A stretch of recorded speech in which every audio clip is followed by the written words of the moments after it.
April 15 has passed. The news cycles have moved on. The frantic lines at the post office have vanished, and the tax day countdown clocks on the 24-hour news networks have reset to 0. By every official measure, the window has closed. The system tells you that if you missed the date, you're now a fugitive of the financial order.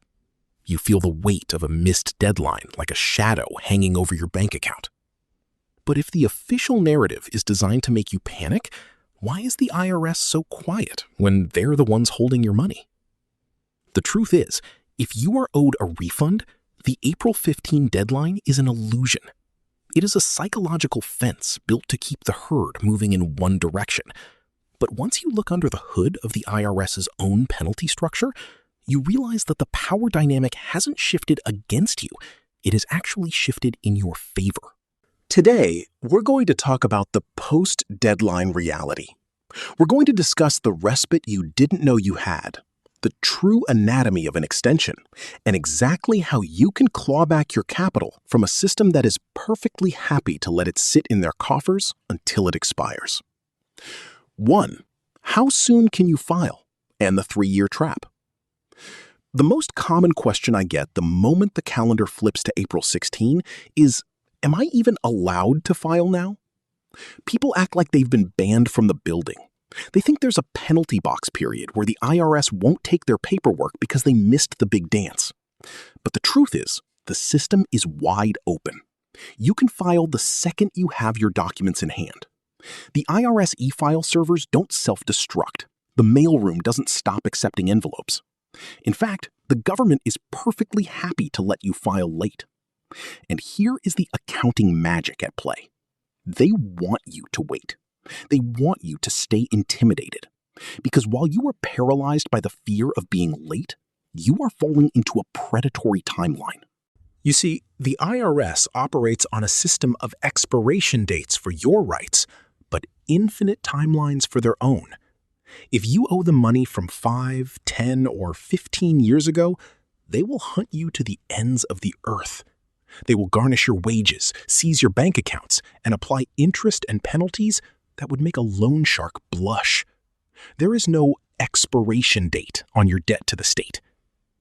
But if they owe you money, they set a timer. By law, you generally have a strict 3-year window from the original deadline to claim your refund. If you don't file by then, your refund doesn't just stay with the government. It is legally transformed. It stops being your money and starts being a statute-expired direct donation to the U.S. Treasury. Think about what that actually means. Every single year, over $1 billion in refunds goes unclaimed. That isn't just a metric on a spreadsheet. That is $1 billion of human labor. That's millions of hours of people working in the real economy, sweating, sacrificing, and overpaying their taxes, only to let that value vanish because they were too intimidated by a deadline to file a late return. The government doesn't send you a reminder. They don't call you to say, hey, your 3-year window is closing. Come get your $2,000. Why would they? Under Goodhart's law, the idea that when a metric becomes a target, it stops being a good metric, the IRS is optimizing for revenue collection efficiency. An unclaimed refund is the most efficient revenue they have. It's 100% profit with 0 administrative cost to collect it. When you wait to file, you are giving the government an interest-free loan, while you are likely holding your own life together with plastic poison, borrowing at 22% interest to cover groceries. Every day you sit in the trap, your money is worth less due to inflation, and you are one day closer to the 3-year mark, where your labor officially becomes their property. The respite is real, but it isn't infinite. You need to file now, not because the deadline says so, but because your capital is evaporating. 2. The hidden respite, the no penalty reality. Now, why aren't people rushing to file the day after the deadline? It's because of the fear of the penalty.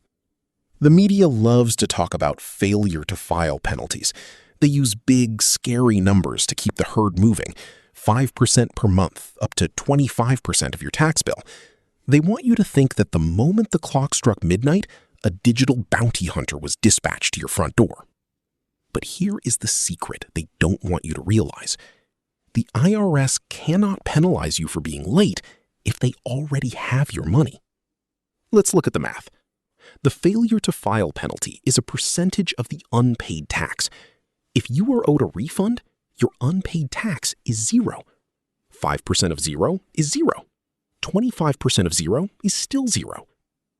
By every official measure, the government wants you to believe you are late. But in reality, if you are getting a refund, you aren't a debtor. You are a delayed creditor. You are a lender who hasn't asked for their change back yet. The IRS isn't going to send you a bill for filing late because they are currently making interest off your money while you hesitate. They are incentivized to let you stay in the dark. It's like a library that tells everyone there's a massive fine for late books, but hides the fact that the fine only applies if you borrowed a book, not if you're the one who donated a book and forgot to sign the ledger. If you are expecting a refund, the deadline is a suggestion, not a death sentence. The fear you feel is a tool used to manage the metric, not a reflection of your actual legal risk. 3. What is an extension, really? The paperwork ceasefire. If you missed the date and you're feeling the squeeze, you've probably heard about the extension, Form 4868. But in the Skelly-Wild view of the world, an extension is often misunderstood as a pardon. It isn't. It's a paperwork ceasefire. Most people think an extension gives them more time to deal with their taxes. But this is where the system uses accounting magic to trick you. If the metric is tax collected, the government doesn't care about your paperwork. They care about your liquid cash. An extension gives you exactly 6 more months until October 15 to submit your documentation. It does not give you 1 extra second to pay what you owe. Imagine you're at a restaurant. The waiter brings the check. An extension is like saying, "I'm not ready to read the itemized receipt yet. Can I have 6 months to verify the cost of the wine?" The waiter says, "Sure, you can read the receipt in October, but you have to pay the estimated total right now or we're calling the cops." If you owe money and you file an extension without paying, the IRS treats you like a delinquent. But, and this is the key, if you are getting a refund, the extension is almost irrelevant. Why? Because you've already paid. Through your withholding, you've already handed over the cash. So why file one at all? You file an extension to keep your metric clean. It tells the IRS computer, "I'm not missing, I'm just busy." It stops the automated "where is your return" letters from being generated. It's a way to manage the IRS's targets so they don't turn their sights on you while you're trying to figure out your life. 4. Who actually needs an extension? In a perfectly functioning economy, no one would need an extension. But we don't live in that economy. We live in a world where job quality is deteriorating and full-time positions are being systematically replaced by multiple part-time roles that don't have benefits. The people who need an extension are the ones living in the real economy, not the reported economy. The 1099 survivor. If you are part of the millions working gigs because you can't find a salaried role, your paperwork is a nightmare. You have 12 different 1099K forms from apps that didn't send them until February. You need an extension because the system wasn't built for your reality. The plastic poison class. If you're holding your lifestyle together with credit cards because cumulative inflation has risen 25% since 2020, you might be selling assets or trading crypto just to pay the rent. Those forms are complex. You need time to ensure your cost basis isn't a lie that leads to an audit. The disappeared. If you're one of the 1.6 million Americans who have stopped looking for work and disappeared from the official statistics, your tax situation is likely a mess of partial years and early 401(k) withdrawals. You need a ceasefire to get your story straight.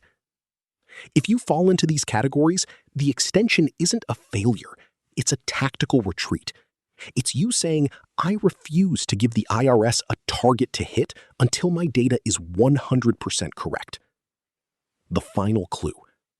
The real economy leaves clues, and one of those clues is that the government makes it very easy to pay, but they make the psychology of the deadline very hard to navigate. April 15 is a metric. Your financial survival is a reality. Once you see through the 3-year trap and the failure to file scare tactics, you realize that the IRS is just a giant, slow-moving bank that happens to have a piece of your paycheck. They aren't going to come looking for you to give it back. They are waiting for the clock to run out so they can keep it forever. If you are sitting there today, April 17th, and you haven't filed because you're scared, stop. The system wants you to stay paralyzed. It wants you to feel like a criminal so you don't act like a creditor. Check your withholding. If you worked a job with a W-2, you've likely overpaid. File immediately. Don't wait for October just because the extension says you can. The sooner you file, the sooner you stop giving the state an interest-free loan. Claim what is yours. Don't let your hard work become an expired donation. The economy people live in and the economy being reported aren't always the same thing. One is built on metrics. The other is built on your labor. Don't let the metrics win. If you're spotting these trends in your own life, or if you've been caught in the 3-year trap before, drop a comment. Because sometimes the best economic data comes from the people living in the economy, not from the people measuring it. Subscribe. It's time we shed some light on the truth.